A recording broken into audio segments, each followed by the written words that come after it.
Hey everyone, and welcome to this explainer. Today, we're going to dive into some truly groundbreaking frameworks from Sahel Bloom's The 5 Types of Wealth to fundamentally redesign a life that actually feels full. For so long, society has handed us this single, highly flawed scoreboard for measuring a successful life, the accumulation of money. But what if we've been playing the wrong game this whole time? Well, today, we're going to look at the science, the stories, and a few hard truths about what actually makes a life wealthy. Let's get started. Okay, here is our roadmap for today. We're going to unpack the arrival fallacy trap, then introduce the 5 wealth pillars, look at strategies for reclaiming time and mind, explore connection and physical vitality, and finally, we'll figure out how to define your enough life. Section 1. The Arrival Fallacy Trap.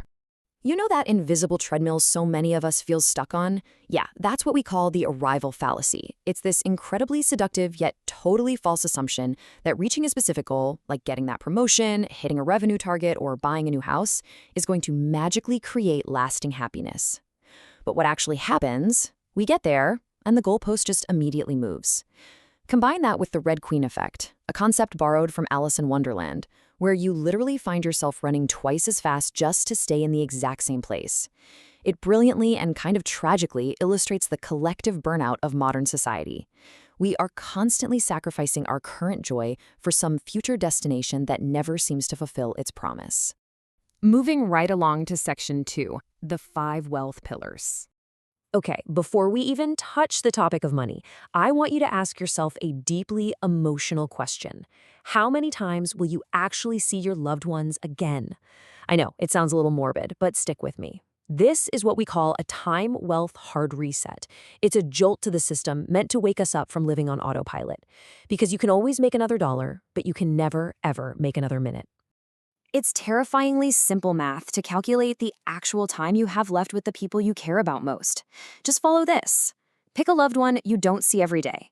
Estimate how many times a year you actually see them. Then, subtract their current age from 80, which we'll use as an average life expectancy. Finally, multiply those remaining years by your yearly visits. And that brings us to this number, 15. This was the actual calculated number of times author Sahel Bloom realized he would see his 65-year-old father again before he died.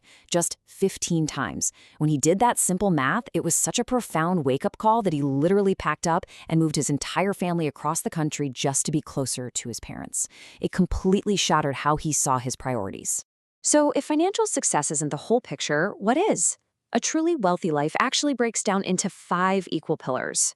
Time wealth is the freedom to choose exactly how you spend your days. Social wealth is the depth and quality of your meaningful relationships. Mental wealth is your connection to a purpose and having the headspace for clear thinking. Physical wealth is your health and vitality. And financial wealth, that's simply the resources needed to support the other 4. Because let's be real, if you are a billionaire but you have 0 time, terrible health, and no friends, you are absolutely bankrupt in the grand scheme of things. Which brings us to Section 3. Reclaiming time and mind. Now, a lot of us try to manage our time more efficiently, which honestly usually just means fitting more misery into a 24-hour period. Instead, we need to optimize our lives for energy. Think of a map where you have your competency from low to high and your energy ranging from draining to creating. Your goal is to spend maximum time in your zone of genius. These are the things you're highly competent at and that actively give you energy. But beware of the zone of danger. These are tasks you're really good at, but they just completely drain your soul. Listen, just because you are good at something doesn't mean you should be doing it. So, how do we actively protect our mental wealth? Enter the incredibly simple 1-1-1 journaling method.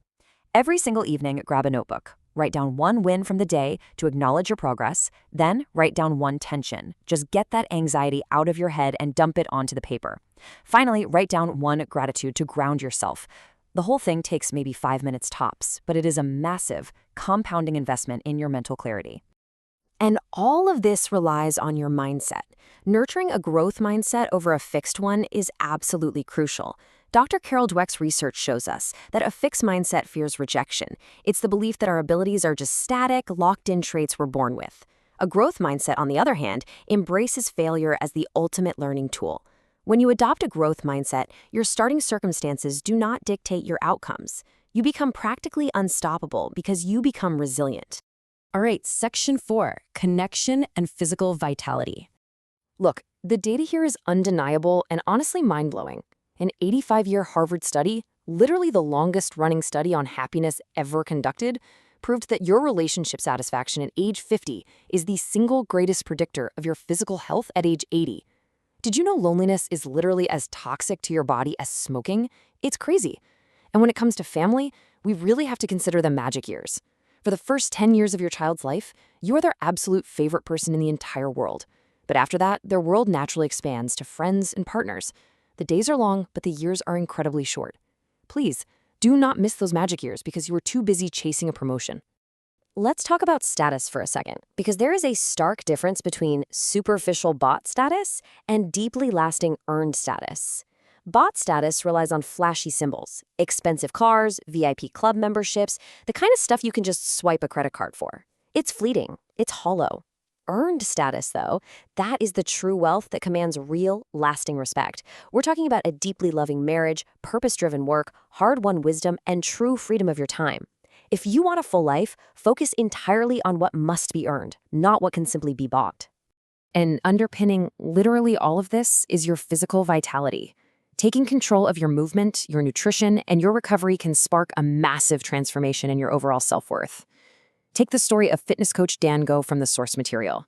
He was heading down a pretty destructive path, really struggling with his self-worth, until his dad bought him a simple 1-month gym pass. By day 30, he had only tightened his belts by one single notch. Not a massive physical change, right? But that tiny physical victory represented a profound mental shift. He had reclaimed control of his life. Building physical wealth creates a massive ripple effect into every other category. Finally, we've reached section 5, defining your enough life. Have you ever heard the classic parable of the fisherman and the banker?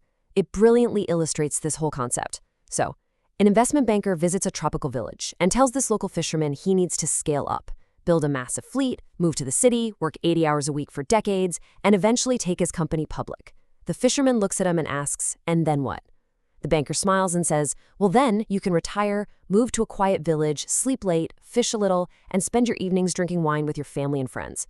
The irony is wild, right? The fisherman realizes the banker is asking him to endlessly delay his happiness for a future payout, just to buy the exact beautiful life he is already living, right now. And that perfectly captures a powerful realization from the author Kurt Vonnegut. The story goes that he was at a lavish party thrown by a billionaire, hanging out with his friend, the author Joseph Heller. Heller points out that their billionaire host made more money in a single day than Heller's famous book had ever earned in its lifetime. And Vonnegut simply replied, yeah, but I've got something he can never have, the knowledge that I've got enough. Guys, without defining your enough, you are going to push a boulder up a hill forever. You will trade the things that actually matter, your time, your health, your relationships, for a number in a bank account that will simply never satisfy you. So, as we wrap up this explainer, I really want to leave you with a provocative question to chew on. If you are constantly running twice as fast just to stay in the exact same place, are you absolutely sure you are climbing the right mountain? Take a step back today. Audit your time, hug your front row people, prioritize your physical health, and start actively designing a life that truly feels full rather than just busy. Thank you so much for learning with me today, and I'll see you in the next explainer.